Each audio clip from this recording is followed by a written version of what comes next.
La timidité, c'est comme un mur devant toi. Tu parles, mais t'as l'impression qu'on t'entend pas, que c'est pas intéressant ou sans intérêt. Toujours l'impression qu'il y a de la gêne partout dans le monde qui t'entoure, autour de toi. Que tout le monde te regarde, te juge. De la vieille croisée sur le chemin au mec dans l'ascenseur. Alors que non, la timidité, c'est un vrai calvaire. Il y a des époques où tu deviens sociable après en avoir chié pendant des heures et des heures et des jours, et puis le lendemain, t'as du mal à aller acheter le pain, putain. Être timide, c'est un combat sur la durée. Tu t'affrontes toi-même. C'est comme si tu étais sans cesse dans le flip, face à une montée soudaine de peur, irrationnelle. Comme si tu te protégeais instinctivement de la souffrance qui est autour de toi. Et que ça créait en fait un malaise encore plus grand. Ça te bloque, ça te paralyse dans tes relations. Du coup, tu fuis les gens. Et ils te fuient aussi parce que t'es flippant. Parce que tu te fuis toi-même. Et en fait, c'est un cercle vicieux. C'est décourageant, écrasant même parfois.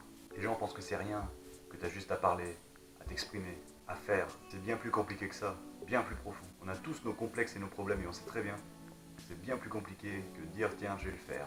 Ça reste un combat quotidien, sans possibilité de s'arrêter parce que sinon tu reviens directement en arrière. Bien sûr il faut relativiser ça par rapport aux grandes souffrances de ce monde, ça c'est une certitude.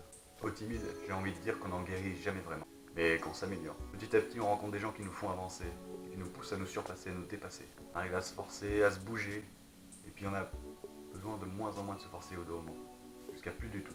L'important c'est de ne jamais t'isoler, jamais, parce qu'on a besoin des gens. Et le monde entier n'est pas là pour nous juger, c'est ça qu'il faut se dire, même si c'est difficile de l'appliquer.